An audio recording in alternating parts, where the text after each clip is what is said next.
میں مقررہ وقت سے قریباً 10 منٹ پہلے اس جگہ کے قریب پہنچ گیا۔ خاصا گنجان علاقہ تھا۔ میں نے قریب ہی ایک بک اسٹال پر مختلف رسالے دیکھنے شروع کیے۔ مقررہ وقت سے 5 منٹ پہلے مجھے کانٹیکٹ دکھائی دیا۔ ہم دونوں نے ایک دوسرے کی پہچان اور سب خیریت کے لیے لباس اور مخصوص رنگ کے رومال لگائے ہوئے تھے۔ دوسرا چیکنگ کے لیے نظریں ملنے کے بعد مجھے اپنی دائیں بازو کو ایک مخصوص حرکت دینی تھی، جس کے جواب میں کانٹیکٹ نے بھی ایک مخصوص حرکت کرنی تھی۔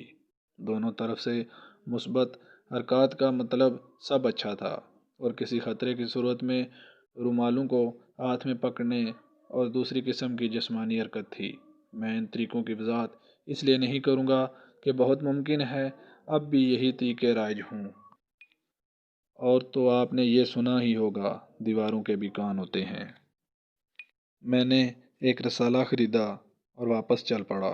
کانٹیکٹ مجھ سے چند قدم پیچھے تھا۔ آگے ایک فروٹ کی دکان تھی۔ میں نے مختلف فروٹ دیکھے اور دام پوچھنا شروع کیے۔ میں کپڑے کا ایک تھیلا امرا لے گیا تھا۔ میں نے پہلے 2 کلو آم لیے۔ دکاندار نے کاغذ کے لفافے میں آم ڈال کر مجھے دیے، جو میں نے تھیلے میں ڈال دیے۔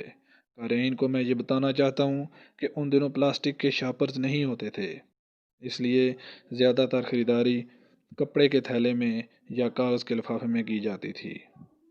اب میں بائیں ہاتھ میں تھیلا پکڑے تھا۔ کانٹیکٹ میری بائیں جانب کھڑا تھا۔ میں نے دکاندار کو لیچی دکھانے کو کہا۔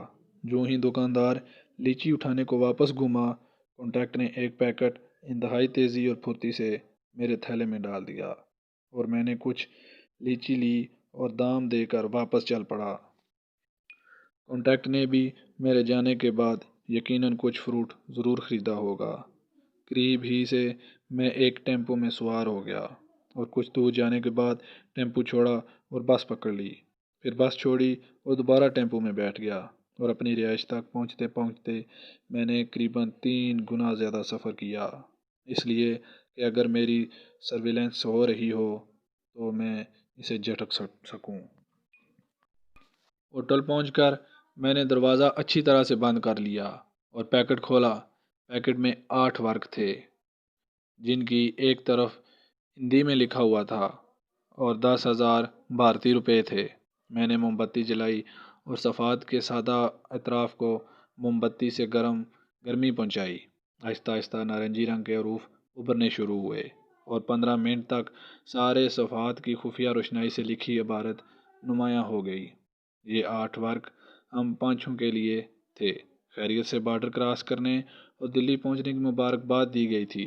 حوصلہ بڑھانے کے لیے الفاظ کی تھپکی تھی، اور مجھے ایک نئے مشن کو سب پر فوقیت دے کر فوری طور پر اسے مکمل کرنے کا حکم تھا۔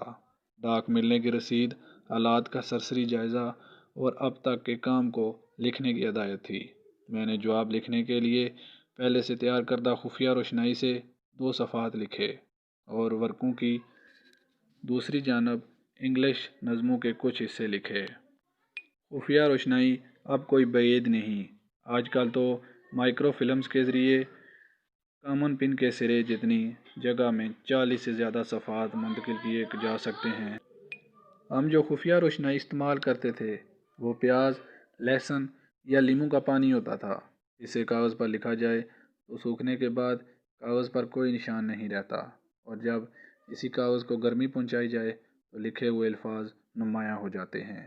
مجھے اگلے دن کانٹیکٹ کو ایک دوسری جگہ 10 بجے ملنا اور اپنا پیکٹ اسے دینا تھا۔ دوسرے دن ٹھیک 10 بجے ہم مقررہ جگہ پر ملے، اور میں نے اپنا پیکٹ اس کے حوالے کر دیا۔ ساتھیوں کے خط میں نے کانٹیکٹ کے واپس جانے کے بعد انہیں دیے۔ ہم اپنے وطن سے اس پہلے رابطے پر بہت خوش تھے۔ ان 8 ورقوں نے ہمارے حوصلے اور بڑھا دیے تھے۔ ہم نے ایک بار پھر اپنے مشن کی تکمیل کے لیے تجدید عہد کی، اور تھوڑی دیر بعد میں واپس ہوٹل آ گیا اور نئے مشن کی تکمیل کے لیے تیاریوں میں مصروف ہو گیا۔ میں نے لپٹن گرین لیبل اور بروک بانڈز ریڈ لیبل کے 6 ٹن لیے، اور رات کو ان کی بلینڈنگ کی اور انہیں اندازاً 200 گرام کے پیکٹوں میں باندھ کر سلوشن ٹیپ سے بند کر دیا۔ میں مشن کی عملی تکمیل کے لیے دلی سے باہر جانا چاہتا تھا، لہذا رات بھر مختلف ترکیبیں سوچتا رہا۔ دوسرے دن میں نے ساتھیوں کو الوداع کہا۔ ٹرانسمیٹر جسے میں نے آگرہ اور جھانسی جانے کے دوران اپنے پاس رکھ لیا تھا انہیں واپس کیا۔ ہوٹل واپس آ کر جلدی ہی گہری نیند میں سو گیا۔ اگلی روز صبح سویرے مجھے روانہ ہونا تھا۔ میں نے اپنے کانٹیکٹ کو ایک نئی جگہ اور بعد دوپہر کا وقت دیا اور 12ویں روز اسے ملنے کا کہا تھا۔ میں چاہتا تھا کہ ان 12 دنوں میں اپنی نئی اسائنمنٹ کی مفصل رپورٹ بنا کر بھیج دوں۔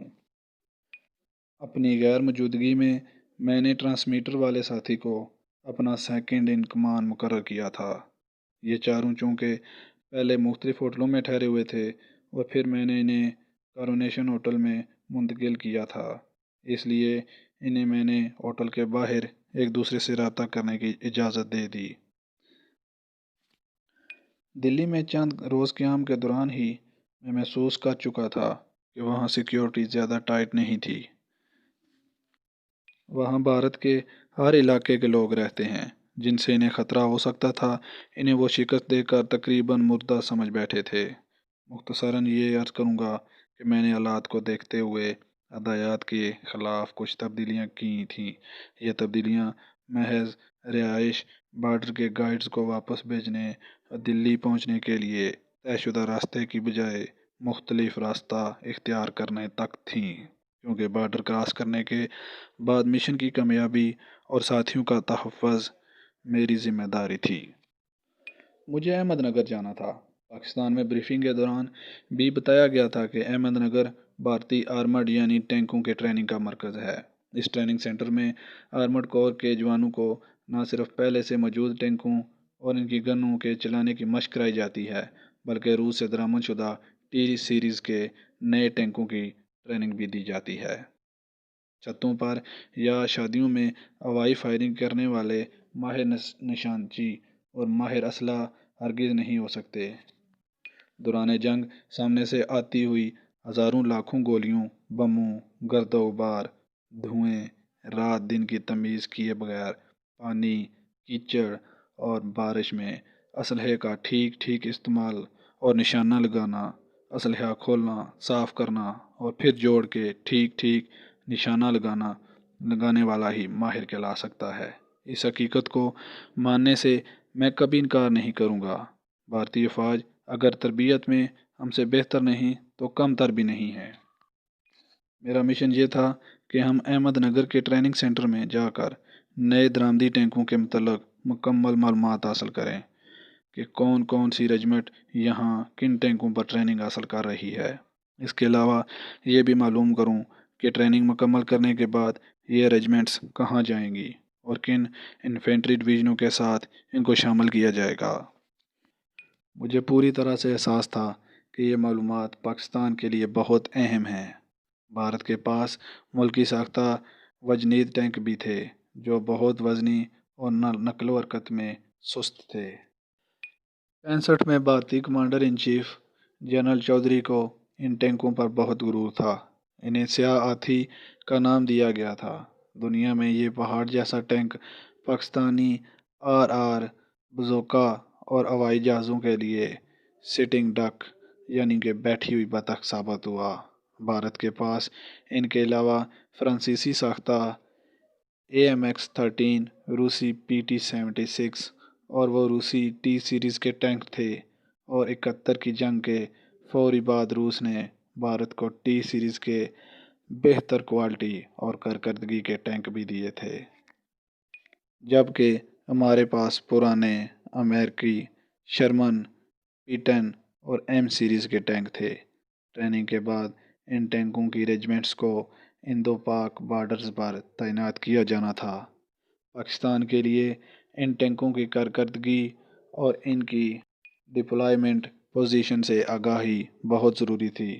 مثلاً اگر T-57 بھارتی ٹینک کے سامنے ہم اپنی جنگ عظیم دوم کے فرسودہ شرمن ٹینک رکھیں تو سوائے اپنے ٹینکوں کی تباہی کے کچھ حاصل نہ ہو سکتا تھا۔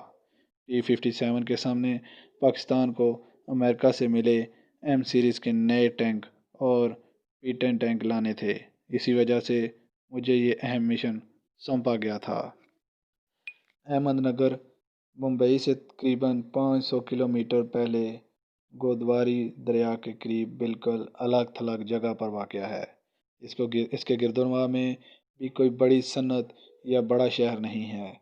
گودواری دریا کی ایک نہر احمد نگر کے بالکل قریب سے گزرتی ہے۔ یہ علاقہ ٹینکوں کی تربیت کے لیے نہایت موزوں ہے۔